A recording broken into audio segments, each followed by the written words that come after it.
नमस्कार मित्रों, आशा करता हूं कि आप लोग बहुत अच्छे और स्वस्थ होंगे। आगे बहुत इंटरेस्टिंग वीडियो है। भगवान परशुराम ने अपने माता को जीवित करने के बाद उनको वरदान में क्या मिला? हम में से बहुत लोगों को ये जरूर पता है कि भगवान परशुराम ने अपने पिता के कहने पर अपनी माता का सर धड़ से अलग कर दिया था, लेकिन उनको जीवित करने के बाद ऐसा क्या मिला और क्या नहीं मिला, आज पूरी सच्चाई इस वीडियो के माध्यम से आप जानेंगे और उस रहस्य से पर्दा उठेगा कि भगवान परशुराम को कौन कौन से वरदान मिले और वो इतने शक्तिशाली कैसे हुए। आज इस रहस्य से पर्दा उठेगा। वीडियो अच्छा लगे तो चैनल को सब्सक्राइब करिए, लाइक करिए, शेयर करिए। आइए चलते हैं वीडियो की तरफ, वही पूरा रहस्य से पर्दा उठेगा। जय श्री राम।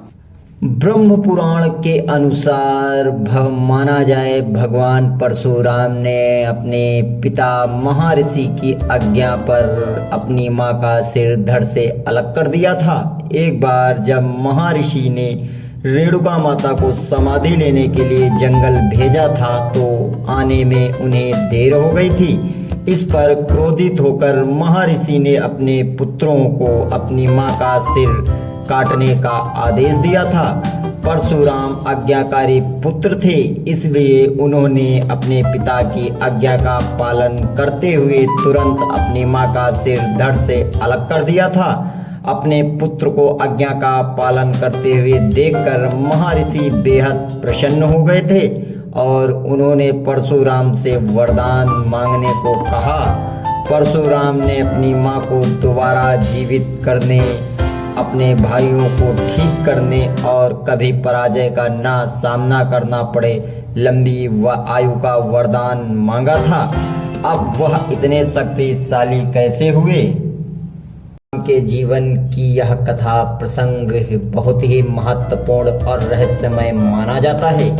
यह कथा उस समय की है जब भगवान परशुराम के पिता ऋषि जन्मदानी अत्यंत तपस्वी और धार्मिक व्यक्ति थे और उनकी माता रेणुका एक अत्यंत पवित्रव्रता महिला थी। एक दिन जब रेणुका नदी से जल लेने गई तब उन्होंने वहां कुछ गंधर्वों को जल कीड़ा करते हुए देखा था। उनके मन में क्षण भर के लिए विकार उत्पन्न हुआ और उन्होंने अपने पति के लिए जल लाने में विलंब किया। जब वे आश्रम लौटी तो ऋषि जन्मदानी अपनी तपस्या के प्रभाव से समझ गए कि उनकी पत्नी के मन में क्षणिक विकार उत्पन्न हुआ था।